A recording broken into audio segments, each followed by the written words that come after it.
One of the people outside brought up jurisdictionary. What little I've seen of it, and I've got a good familiarity with it. Yeah, I'm all for it. Everything I've seen from jurisdictionary is great stuff. It's like $250. It's a CD or a DVD. You can watch it at home. If you have the money, I would highly advise it. The guy cuts to the chase on a lot of stuff. Court is more procedure than it is anything. It has nothing to do with facts or right or wrong or laws or anything. So, and it's very good at that. Okay. Yeah. Oh, hold on. Go ahead, Marty.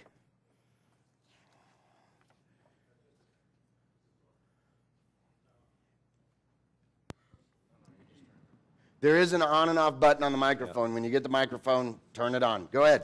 First, I want to thank you for what you said about the Patriot stuff. There's so many thousands of wrong information out there that's leading people down the wrong path, eating all their valuable time. And money. And I applaud you for saying that. My question is, and perhaps you're going to cover this sometime this weekend, is this. Much of what you said just before the break, absolutely right on, as far as I understand, as far as my personal experience. However, it does require it being in a judicial situation, and we're an administrative foreclosure state in Arizona, so how do you force this into the courtroom? You have to start your own court case. In a non-judicial state, you become the plaintiff. You have to start a court case. Okay, now, that is not always true, and that's why Daryl's here. Daryl's going to go into something after lunch that's been very effective for him. I've expanded on that. I may even actually write up a court case on that.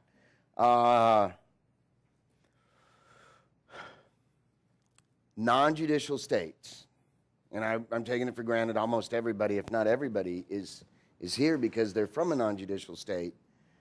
The bank just forecloses on you. Let me go. I didn't really elaborate much on the Inquisition. We're still in an Inquisition. Now it's about taking property and making you homeless and lose all your rights instead of burning you at the stake. I can't really tell you which one's better or worse. When you lose all your rights, you might as well be burned at the stake. Yes? This is pretty basic. I'm pretty new at this. I don't know what a non-judicial and a judicial state means. Okay, what state are you from? California. Okay, you're in a non-judicial state. In other words, like the gentleman in back said, they're just going to do an administrative process to take your house. Can I get this? Here, I'll pour it. That's all right. Thank you. So they don't have to take you to court. It really is an administrative court. We don't need to go into that. So anyways, when you look at the Inquisition, what they do is they travel around. They had 3 notaries. Now, yes? I just wanted to, for my clarification, even though a non-judicial state, that is still considered if they're foreclosing against you, that's still considered a legal action against you. Am I correct on that? In most states, yes, it is. It might be considered a civil action, but that's still legal. So, yeah, just go with that. It's still going to be fundamentally a legal action. They're going to go through some governmental process, and that, as you understand the word legal, is going to be a legal action. Not necessarily true by definition, but by cause and effect it will be. So when you think of the Inquisition, and I've studied it very in depth, even some of the characters involved, like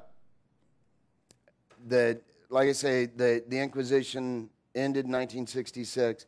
In America, our last court case on the Inquisition was in 1872 over an Italian man that came to the U.S.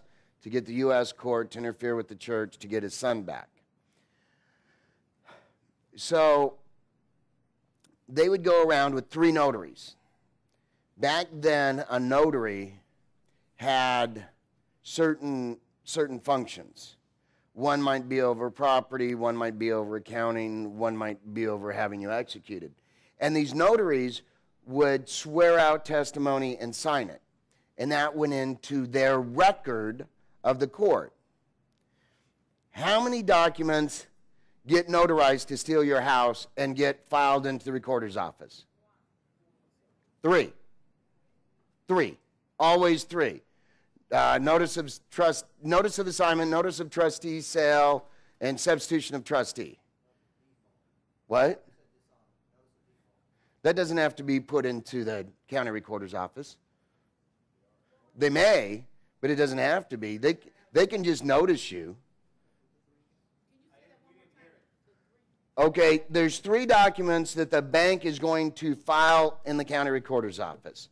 The assignments going from one bank to another, usually like MERS is a nominee, we'll move it over to somebody.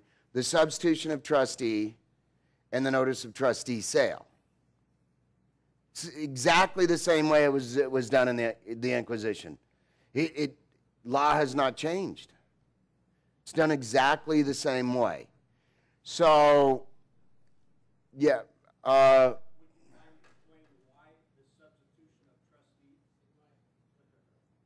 Okay, his question was, why the substitution of trustee? That would be hard to prove, but here's what really happens regardless of whether you can prove it. The banks don't want anything to do with the property. The banks are not about the homes. China's about the homes. The attorneys are about the homes. They want the land. The bank's about the promissory note. Everything in American finances, economy, is based on promissory notes. They want the note. The attorneys are truly a debt collector.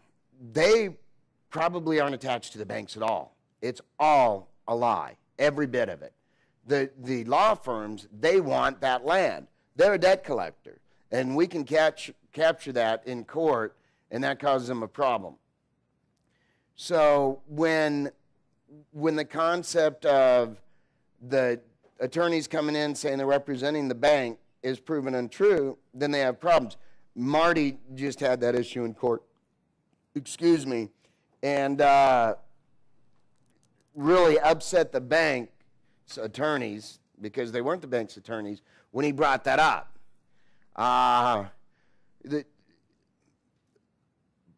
The law firms in there, the trustees, everything gets moved over to them. I don't think that the banks are even paying the attorneys, guys. I don't think it's happening at all. I think that whole thing's a scam. I think the banks are saying, we don't want to deal with this. You guys handle it. You keep the property. We don't care about the property. We want the note. Here's the problem. You gave them the note. They gave you the house. They come back to take the house back. Do they get the drawbridge? The front door? Do they get the paint, the grass, everything else? Do they get the equity? So they get everything that goes along with the house, right? So when you get the note back, what must you be given? Everything, the fractionalization, the TARP, the bailout, the insurance on the credit default slips. So that $100,000 note, they got to give you all $2.7 million. That's the law. Read my replevin. My replevin spells it out quite well. Hold on, guys. Hold on. You've got to pay attention. I'm sorry, I feel you are going with lightning speed. I mean, there's so much information between them, and we are jumping on it. And I mean, you know, like and that's... So when we have a foreclosure, after that, we should have received back the promissory note? Yes, that's why there's a workbook. Okay? What? What?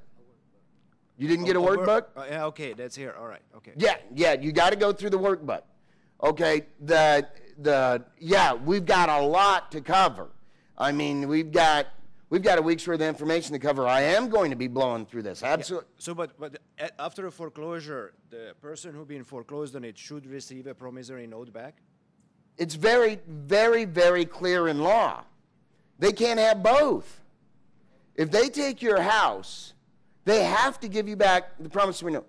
Let's talk about, I'm going to make you very happy here, Monroe. Monroe's like, but people think it's one way, and you got to tell them, explain it that way, because it ain't that way anymore. And he's very right.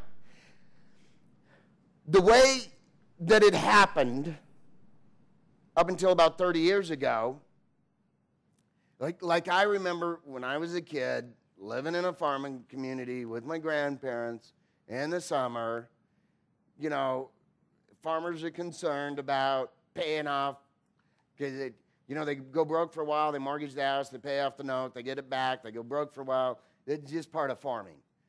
So, but when they get that note back, when they pay it off and they get that note back, they're burning it. They're burning the mortgage, the note. It's a party. They drink. So when throughout American jurisprudence dealing with deeds of trust and mortgages, when you paid off the so-called loan, they gave you back the promissory note. Now you can look just old books, read about it. There's you know, mortgage burning parties. It was part of Americana for centuries, for decades, since pretty much the country began.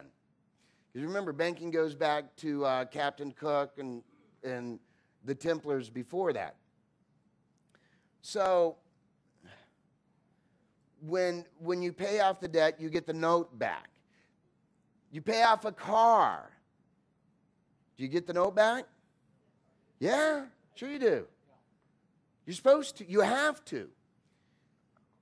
How many people know somebody that's paid off a house in the last 30 years?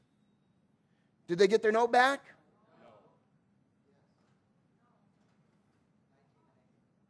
Oh, but when did they take out the mortgage? Are you sure about that?